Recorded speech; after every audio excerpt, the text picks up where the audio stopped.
Hey there, it's Cindy again. We're still working in QuickBooks 2008. We are actually in Module 2, which is the Getting Started module, and we just wrapped up how to use the Easy Step interview. There was a couple of things in there that it asked us as far as setting up the company name and the company address, etc. And I wanted to take you into a little feature called the My Company overview and show you how to change those things if you need to. Here's how you're going to get to the My Company option. If you go to Company on your menu at the top, you'll see an option that says My Company. When we went through the Easy Step interview, it asked us to set up our company name and address, phone and fax, etc. And you can see this is the information we set up. You might need to edit this from time to time. What if the company moves, or what if you misspelled something? You can always edit this information up here where you see this little pencil.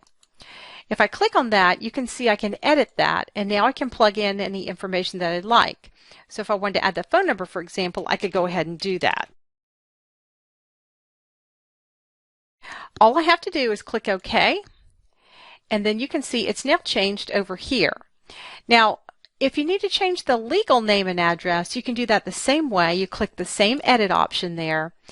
You're just going to come down and click the tab on the left that says Legal Information and then change it there as well.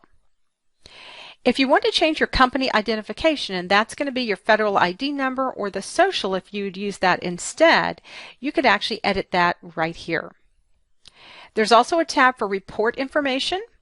This is where in the Easy Step interview it asked what is the first month of your fiscal year.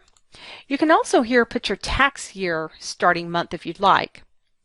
Something else that we talked a little bit about is there was a screen in the Easy Step interview that asked, how is our company organized? And I told you not to spend a lot of time on that because if you use other software like TurboTax, then you could tell it which form you use so that it knows where to pull that information.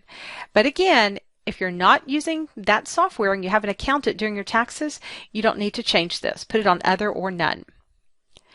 The last tab on the left is your payroll tax information, and this is just a place where if you had a tax preparer that does your payroll and you want to put in their contact information, you could put that in here as well. I'm going to go ahead and click OK, and we'll change all of that information right here. Over on the right-hand side of the screen, you're going to see things like your product name. So this is where you know which version of QuickBooks you're using, if you have a license number and a product number, and if it's activated. At the bottom here, you're going to see different things that Intuit can sell you. For example, the payroll I've mentioned. If you wanted to use Intuit's payroll service, you could. You could turn it on right here, and it would walk you through the steps of getting set up. They also have credit card service available. So if you need a merchant services account, you could actually set that up here. You can order checks from Intuit if you'd like, but remember you don't have to use checks from Intuit. They can actually come from your bank or wherever you'd like to order them. There's some other things over here that you might want to read through, and these are all sales, like I said. So if you want any of that, you can certainly sign up for any of that. That's what there is to the My Company overview. I'm going to go ahead and click the X at the top and get out of that. And we are going to wrap up Section 4. Why don't you join me over in Section 5 and let's take time and look at the screen and identify the components of the QuickBooks environment.